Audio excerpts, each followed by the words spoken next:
Hi, I'm EG.ThorZaIN, and this is a EG replay analysis video.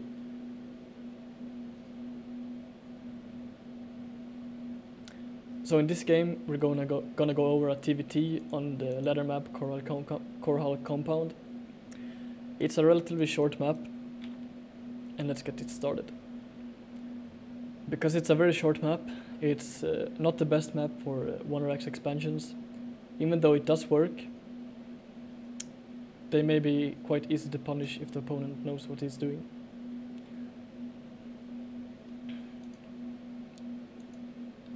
So in TvT, I really like walling off in the start, just because you can trap his scouting SCV. And even if you don't even plan on building your second depot because you want to make something else instead with the money, you scare him from entering, because losing an SCV is actually, it's not the hugest of deals, but it matters in TvT, because you'll constantly be one SCV behind. He's doing the same. It's the most common thing to do nowadays.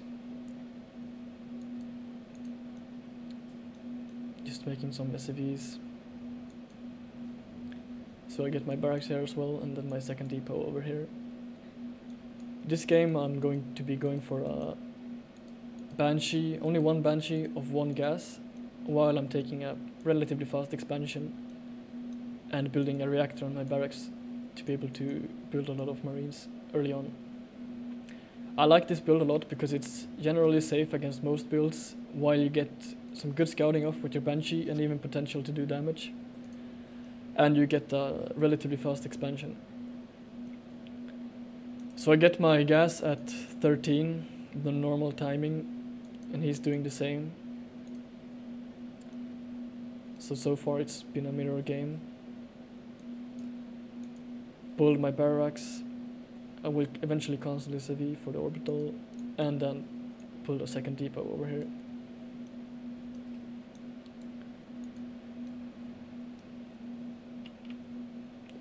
I didn't scout at all this game. I think scouting is generally the way to go, but sometimes you might just want to not do it because you're feeling extra greedy. I let this SCV in, not on purpose. I was probably doing something else, looking away. But it doesn't really matter that much. Like, yeah, he sees that I'm not going for a 1RX expansion, but there can be a lot of things from a Terran with 1 gas.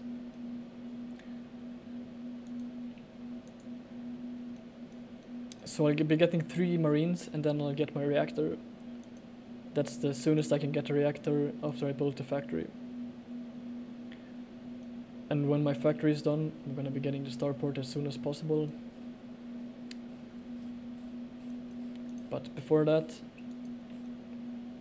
I'm building up money to throw down an expansion at around 420. I put it in my main base and not on the low ground, just because I'm very low on units while I do this. 3 marines is enough to defend pushes up my ramp at this point, but if he would come with 4 marines on the low ground when I'm building my reactor, I would take unnecessary losses. So I get my starport. After that I build another depot, get some marines, get a tech lab here, and just continuously make SCVs. So he went for a build that's not very common at all. He took a gas, but didn't really do anything with it, let it float, and then took an expansion while getting a tech lab and steam pack. I don't think I've seen this build before, at least I don't remember it. But well, you can encounter a lot of different builds on the ladder, and that's one reason why this is a good build. It can transition to almost everything, and it's very good at just handling pressures. So I get my second racks around the time my starport finishes, and I just keep churning out marines. When my command center is done, I turn it into an orbital. Keep dropping mules. When this orbital is done, you might want to save the mule until you land your orbital here, just because he might get a cloak Banshee and then you'll need it. But when my Banshee is finished, I'll be getting a Raven, just in case he's getting cloak Banshees.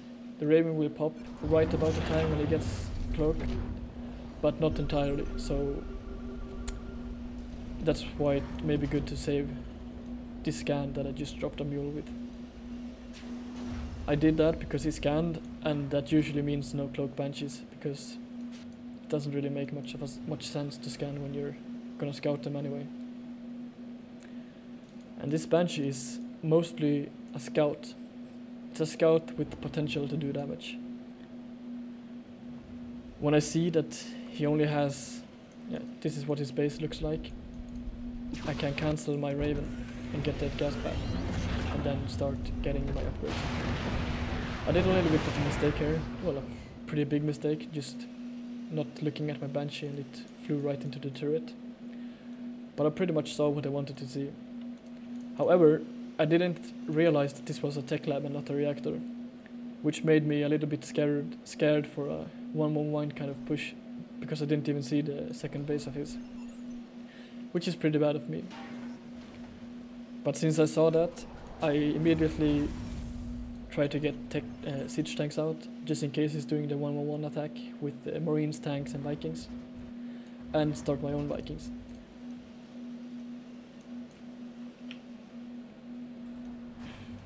I get my third gas just when this Coincident lands, and I should be getting an eBay right about this time, for upgrades. So as soon as I realized there's no push coming, I decide to use my units that I made and push out myself. Seeing as I have a Viking and he doesn't, my siege tanks will have the range superiority because I have the air superiority. And even though he has stimming your Marines only hurts them just enough to die from one tank shot instead of two. So I wouldn't recommend stimming against tanks when you don't have combat shield.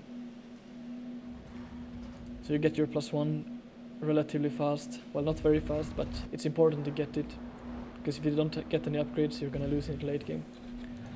I prefer to get my combat shield first, just because of that reason, that I can't stim anyway if he has tanks, and it builds faster. And his cat is pissing him off, but that's only to my favor. So I spotted the tank here, killed it because he didn't have any vision of it, and then just moved in with my Marines to pick the other tank off. I got a second factory and a third barracks before my third, just because in TvT it's very important to get a good position, and even if you have the better economy, the person that has the most units can take the better position, and that might be better worth than having your third 1 minute earlier. So when I realized that he's pretty well defended, which he actually wasn't, but that's what I thought, well, he doesn't have anything. I didn't have any air units, so I thought he had tanks on the high ground, but apparently he didn't. But I moved back, played a safe game, take the third base, get my stim, my infrastructure going, some medivacs to siege up here and put some units on the high ground. I really don't like his barracks positioning, because what I'm about to do is really good against barracks position as well. If we would have put them over here, I wouldn't be doing as much damage as I will be doing right now. So he has stim, but no combat shield, so they die really fast, the Marines. Just clean up the barracks. I put some Marines here to see if he's going to try to move out and try to flank me this way. Even though he doesn't really have any army to do it. If he would have, it's good to just make sure that you don't get flanked. So at this point I'm doubling his supply, and I basically won the game.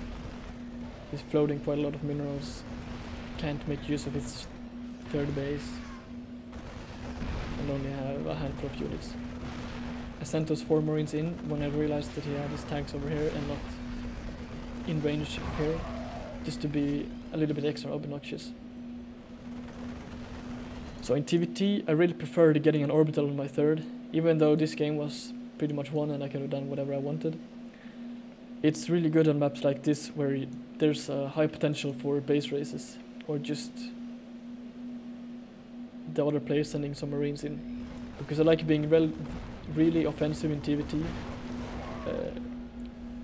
It can be very devastating if you're on his side of the map and you get dropped with 8 marines here and you don't have any units anywhere nearby. While it's much easier to defend your main because you have your building facilities over there. So I'm taking this game very, very slowly. I could just attack and win, but I don't realize that I'm so far ahead. Because I think that one of the reasons I'm so far ahead is that he wasn't macroing perfectly. But once I realize that I'm so far ahead and I scan and see only 3 tanks, I'm just gonna go in and kill him. I'm getting my 3rd factory. I think it's really important to get a lot of tanks in this matchup, as much as your gas allows when going for upgrades and medevacs.